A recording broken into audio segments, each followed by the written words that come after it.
Assalamualaikum warahmatullahi wabarakatuh. Saya Lulu Deprawansa, mahasiswa KPI A semester 5, akan menjawab soal-soal UAS yang diberikan oleh dosen mata kuliah Psikologi Dakwah. Yang pertama, jelaskan pengertian psikologi dakwah dan tujuan mempelajarinya. Psikologi dakwah ialah ilmu pengetahuan yang bertugas mempelajari atau membahas tentang segala gejala hidup kejiwaan manusia yang terlibat dalam proses kegiatan dakwah. Proses dakwah yang dimaksud untuk mengubah sifat kejiwaan seorang mat'u, maka pengetahuan tentang psikologi dakwah menjadi sesuatu yang sangat penting. Jika dilihat dari segi pengetahuan tentang psikologi dakwah, menjadi bahwa dakwah dalam prosesnya dipandang sebagai pembawa perubahan atau suatu proses.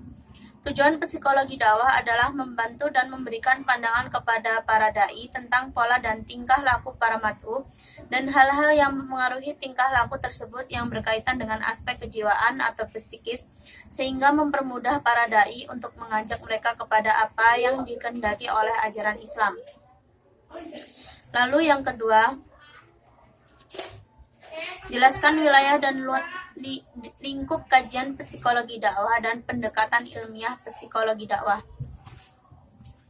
Psikologi merupakan disiplin ilmu yang memusatkan perhatian dalam pembahasan mengenai manusia dan tingkah lakunya sebagai individu dan perilakunya dalam berhubungan dengan masyarakat. Menurut cakupan psikologi dapat dibagi dalam 6 bidang, yaitu psikologi umum dan eksperimen, psikologi klinis, psikologi pengembangan, psikologi pendidikan, psikologi sosial, dan psikologi industri organisasi. Selain itu, terdapat cabang-cabang terapan ilmu psikologi yang mencakup bidang-bidang kehidupan manusia.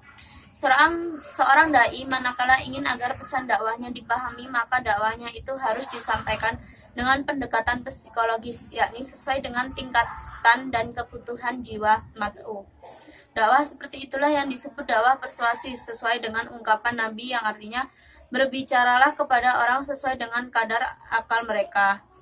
Kadar akal dapat dipahami sebagai tingkatan intelektual, biasa juga dipahami sebagai cara berpikir, cara merasa, dan kecenderungan kejiwaan yang lainnya.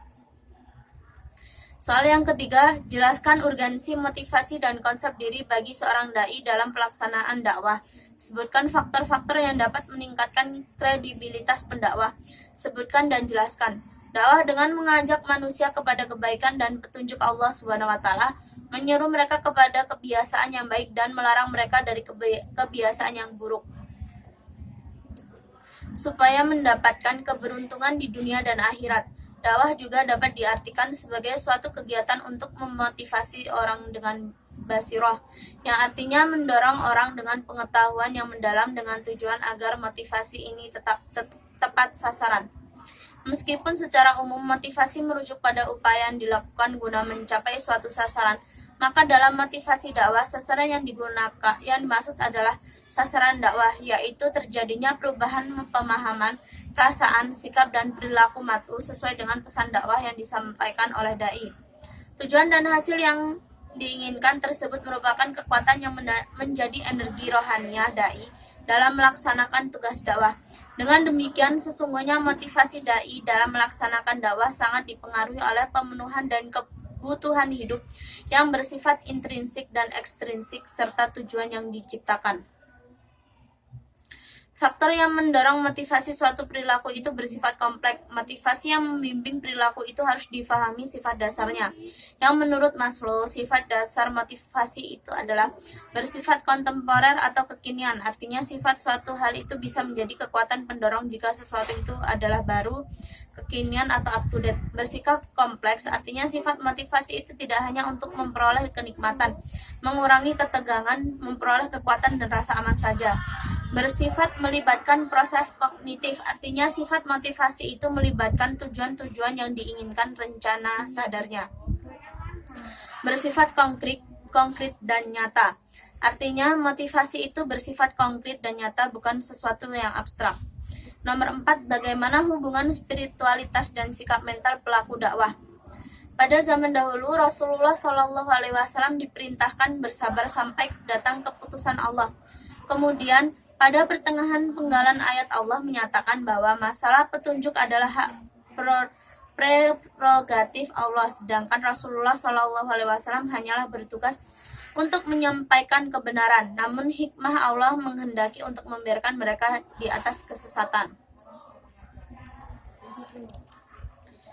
Begitulah tugas dakwah. Tidak ada kewajiban bagi juru dakwah untuk dapat memberikan petunjuk orang-orang kepada jalan Allah, karena kewajibannya hanya menyampaikan dakwah saja. Tetapi seiring waktu dan perkembangan teknologi banyak membantu para juru dakwah untuk menyampaikan informasi tentang kebenaran risalah Allah. Hal tersebut menyebabkan para pendakwah dapat memberikan alasan, hujah, argumentasi yang jitu terhadap dakwahnya. Hal tersebut banyak dilakukan oleh juru dakwah muslim, baik di dunia timur maupun di barat. Penjelasan logis dan ilmiah serta akurasi prediksi Al-Quran telah banyak dibuktikan dalam bidang keilmuan, baik sains, teknologi, biologi maupun alam kosmik. Jadi perkara dakwah sekarang cenderung lebih didukung oleh fakta-fakta dan kebenaran empiris. Nomor 5, jelaskan arti penting fungsi bahasa dalam proses komunikasi dakwah. Kompetensi apa saja yang harus dimiliki dai agar penggunaan bahasa dapat efektif dalam mencapai tujuan dakwah.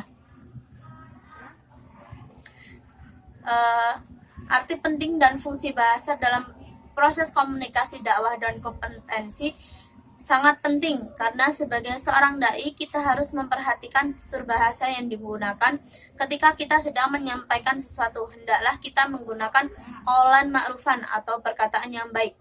Qaulan ma'rufan berarti perkataan yang baik. Qaulan ma'rufan berarti pembicaraan yang bermanfaat, memberikan pengetahuan, mencerahkan pemikiran, menunjukkan pemecahan masalah atau kesulitan kepada orang yang lemah. Seorang bila tidak bisa membantu secara material, maka ia harus memberikan bantuan secara psikologis.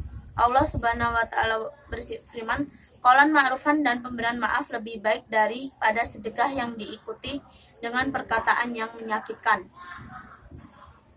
Lalu nomor 6, bahasa sebagai pesan dakwah dapat terdiri dari pesan verbal dan non-verbal. Apakah yang dimaksud dengan pesan verbal dan non-verbal? Bagaimana hubungan keduanya? Serta berikan contoh.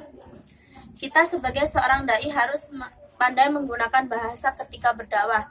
Sebagaimana mestinya, bahasa verbal digunakan ketika kita berada di tempat formal, seperti contohnya ketika pengajian akbar dan acara-acara formal seperti pernikahan, mengundang seorang dai untuk berdakwah. Sedangkan bahasa nonverbal digunakan ketika seorang dai menghadapi situasi-situasi yang nonformal, seperti ketika seorang dai ingin berdakwah kepada anak muda yang memiliki pergaulan yang bebas, maka menggunakan bahasa nonverbal. Sebagai seorang dai bisa menempatkan sesuatu pada tempatnya